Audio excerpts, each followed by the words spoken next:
Cidadão Silvestre. Cidadão Silvestre. Dica de filmes. Tem alguns filmes que eu acho muito importantes serem vistos para que a gente possa refletir melhor sobre a nossa sociedade. Quem já assiste meu canal há muito tempo já sabe que alguns desses filmes eles estão entre um vídeo e outro como exemplos.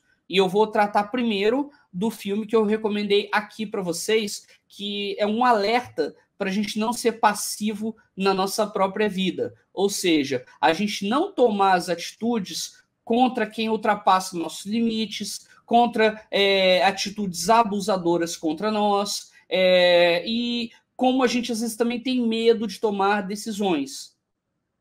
A gente não querer tomar uma decisão é diferente de não tomar uma decisão por medo.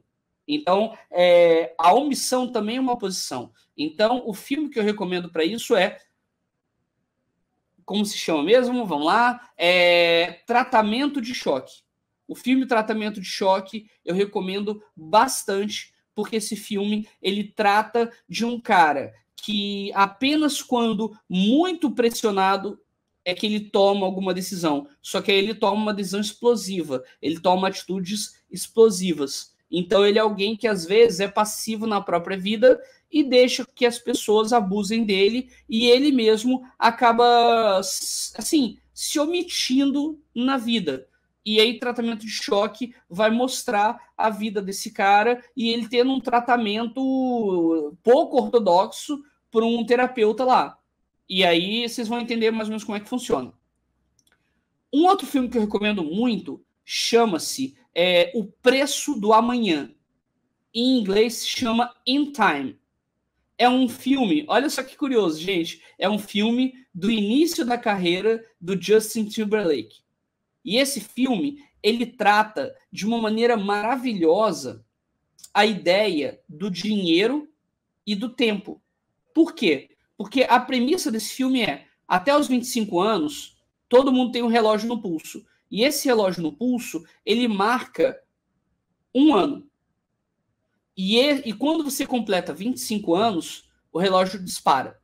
E ele começa a cair o tempo. O problema é que na Zona 11, onde esse cara trabalha, onde esse cara tá, eles geralmente só têm 1, 2, 3 dias no máximo de tempo.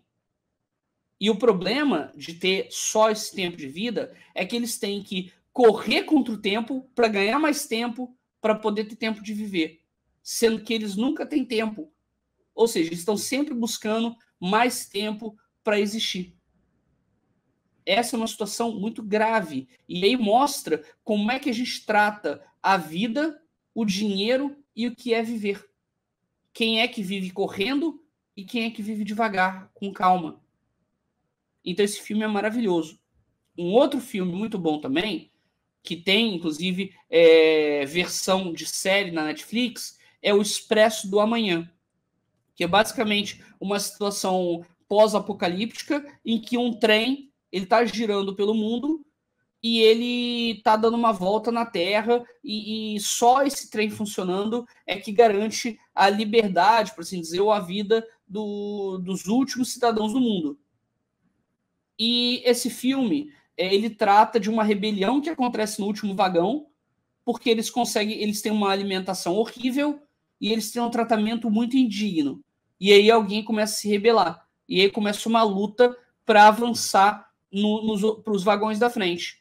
E cada vez que eles vão avançando num vagão, eles vão vendo um pouquinho mais de luxo, um pouquinho mais de coisas. Então, essa ultrapassagem de barreiras desses vagões trazem coisas maravilhosas para você entender.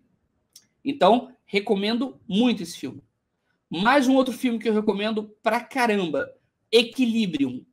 Equilibrium vai falar sobre a ideia de clérigos, por assim dizer, que eles controlam as pessoas a tomarem um medicamento para elas não sentirem, para elas não terem sentimentos.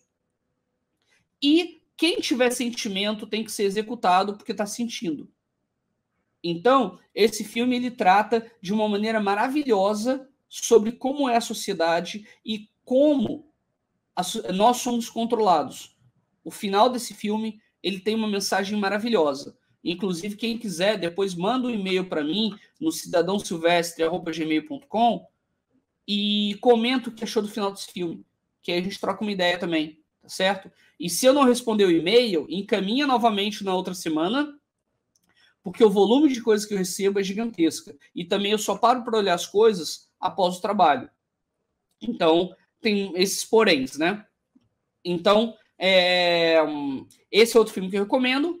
Tem um outro filme, eu recomendo o livro, mas você pode ver o filme também que vai te dar uma noção, que se chama Admirável Mundo Novo, que vai mostrar como é que é a divisão em castas, por assim dizer, né? Os alfa, beta, o gama, se não me engano tem o delta também. Mas, enfim, é uma divisão de classes e como cada uma é instruída a apenas interagir com a sua classe e ter um discurso pronto de que não tem preconceito com a outra classe.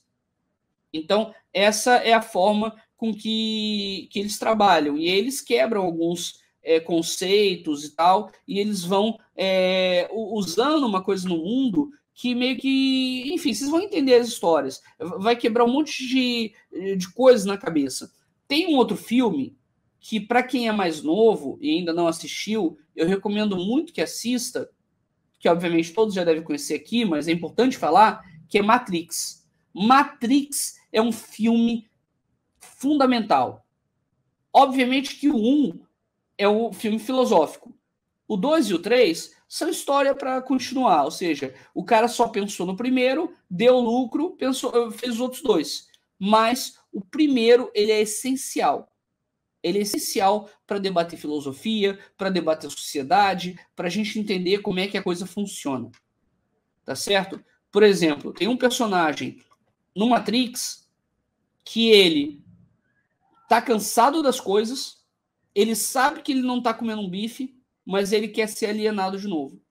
O problema é que o preço que ele paga para tentar ser alienado de novo é destruindo todo mundo que está à volta dele.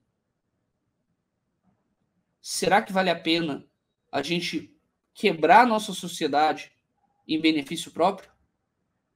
Até que ponto a gente consegue viver sozinho ou viver com a nossa ganância, sabe? Até que ponto vale você ter a caixa forte do Tio Patinhas? Entende? Então essas coisas todas são fundamentais. Tem um filme que, na verdade, é uma animação, né? Com a voz do Selton Mello, Camila Pitanga e outros, né? Que é uma animação chamada Uma História de Amor e Fúria. Gente, tem no YouTube isso. Uma História de Amor e Fúria. É uma animação brasileira. Brasileira. Assistam essa animação que é maravilhosa. E para quem quiser relaxar ou chorar um pouquinho com coisas bonitas ou refletir um pouco mais sobre a vida, eu recomendo tudo dos estúdios Ghibli, ou como muita gente chama, Ghibli, mas o criador disse que o termo é Ghibli. Então, eu repito aqui o que o criador disse, né? Então, assim, quais são os 3 filmes que eu mais recomendo? Primeiro é Castelo Animado, ou em inglês Whole Moving Castle, ou então o segundo Princesa Mononoke, em japonês Mononoke Hime, e terceiro seria o aí é difícil indicar só 3, né? Mas tem um outro também que eu recomendo muito, que é Náusea no Vale do Vento. Esses 3 filmes, eles tratam sobre sociedade, eles falam sobre dificuldades, eles falam sobre dor, sobre barreiras e um monte de coisa assim. Aí vocês querem filmes um pouco mais leves, para ver com crianças, inclusive? Aí eu tenho 3 recomendações. Tonari no Totoro, que em português traduziram para Meu Amigo Totoro, mas a tradução correta seria Meu Vizinho Totoro. Porque, obviamente, que o Totoro vai ser um amigo e tal, mas ele é vizinho. No início da história, ele é o vizinho. Então, Tonari no Totoro. Esse é um. O outro é A Viagem de Chihiro. Esse filme é muito legal também. E o outro é Pônio. Pônio também é lindo. O problema é que... eu vou dar uns 2 extras aqui, desculpa, gente. Mas tem 2 extras que eu acho lindos. O outro é o Serviço de Entregas da Kiki, que esse é maravilhoso. Fala sobre a independência da criança, que ela tem que ser incentivada e etc. E o outro, esse é um que também tem uma frase maravilhosa. Eu vou jogar aqui só para vocês saberem, né? Que é Porco Rosso, em que ele diz que é melhor ser um porco do que um fascista. Eu acho que essa é a melhor mensagem que o Miyazaki podia dar. É melhor ser um porco do que um fascista.